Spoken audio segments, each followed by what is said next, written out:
Hey everyone, in this tutorial, I will walk you through how to add a library to your Plex Media servers. First, navigate to the menu on the left hand side and expand it.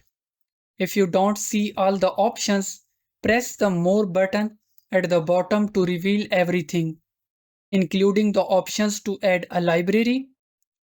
Go to the top where your server name is displayed and press the plus symbol.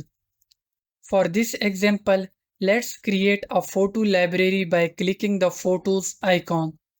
Now, give your library a name. Make it something memorable so you can easily recognize it later. And then press Next. On the next page, press the Browse for Folders button. Navigate to the folders or directory you want to add, then press Add. Proceed, and Plex will scan the folder to see if there is content to include. If there are no files in the folder, nothing will appear. But if there are, Plex will list them in your new library. And that's it, you have successfully added a library to Plex.